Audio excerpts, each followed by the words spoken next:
안녕하세요. 블루라크롬에 오신 여러분 환영합니다.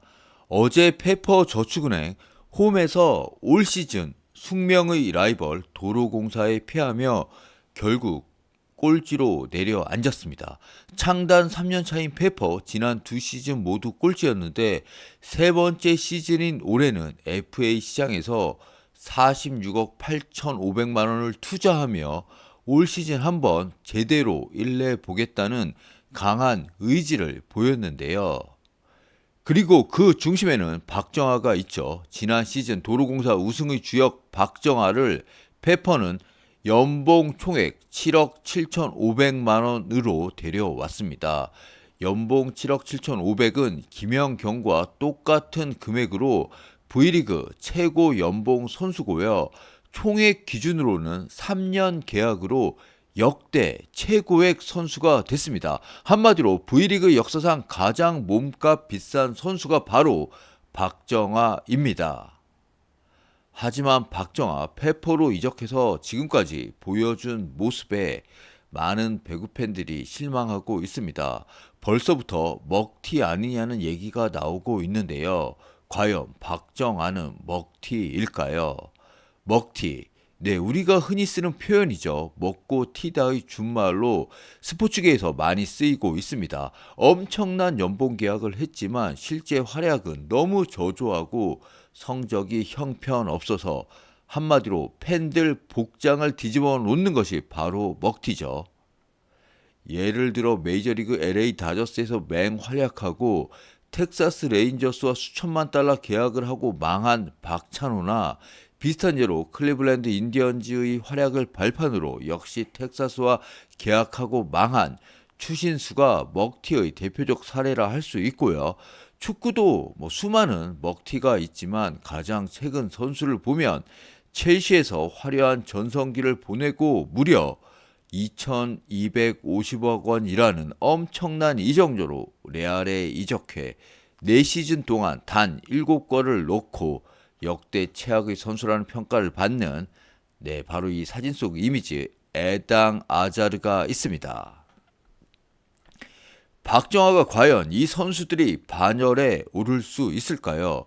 일단 먹튀의 기본 전제, 많이 먹은 것은 맞죠. V리그 최고 연봉 선수이자 역대 최고액 선수이니까요.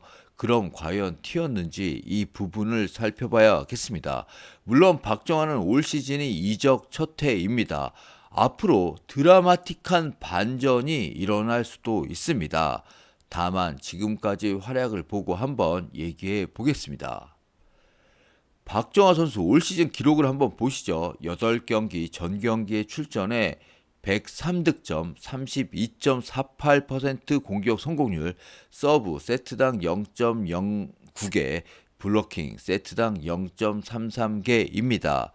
득점은 전체 13위, 공격 성공률도 똑같이 13위입니다. 한마디로 공격적인 부분에서 리그 13위 정도 되는 선수인데요. 7개 팀 외국인 선수를 제외하고 6위 정도이니까요. 이 옵션 선수 중에서 가장 뒤에 있다고 볼 수 있습니다. 여기에 더해 박정아는 아웃사이드 히터죠. 도공에서는 리시브를 면제받았지만 페퍼에 와서는 리시브도 참여를 하는데 리시브 효율이 무려 17.53%로 리그 최하위 수준입니다.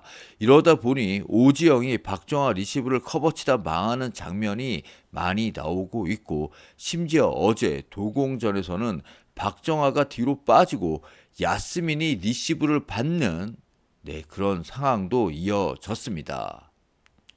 리시브가 안 되면 공격에서라도 더 큰 기여를 해야 하는데 앞서 본 것처럼 공격 지표는 리그 13위권 선수이고 실제 박정아의 경기를 보면 푸시맨, 연타머신 이런 별명이 생길 정도로 강력하고 시원시원한 공격을 못해주고 있습니다.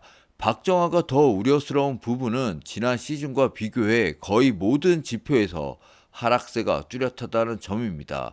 경기당 득점은 지난 시즌 16.4점에서 올 시즌 12.8점으로 급감했고 공격 성공률도 35.59%에서 32.48%로 떨어졌습니다. 서브와 블로킹 수치도 모두 떨어졌고요. 박정아 선수 이제 나이가 30살입니다.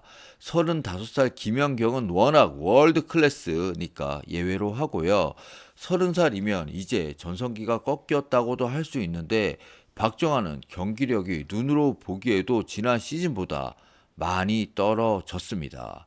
이번 시즌부터 3년 계약이 남아 있는데 박정아가 반등하지 못하고 이런 모습이라면 페퍼가 과연 본 빼고는커녕 올 시즌도 꼴찌 탈출을 할 수 있을지 의문입니다. 배구 팬 여러분이 보시기에 박정아는 먹튀일까요? 아니면 아직은 섣부른 판단일까요? 지금까지 시청해주셔서 대단히 감사합니다. 블루라커룸이었습니다.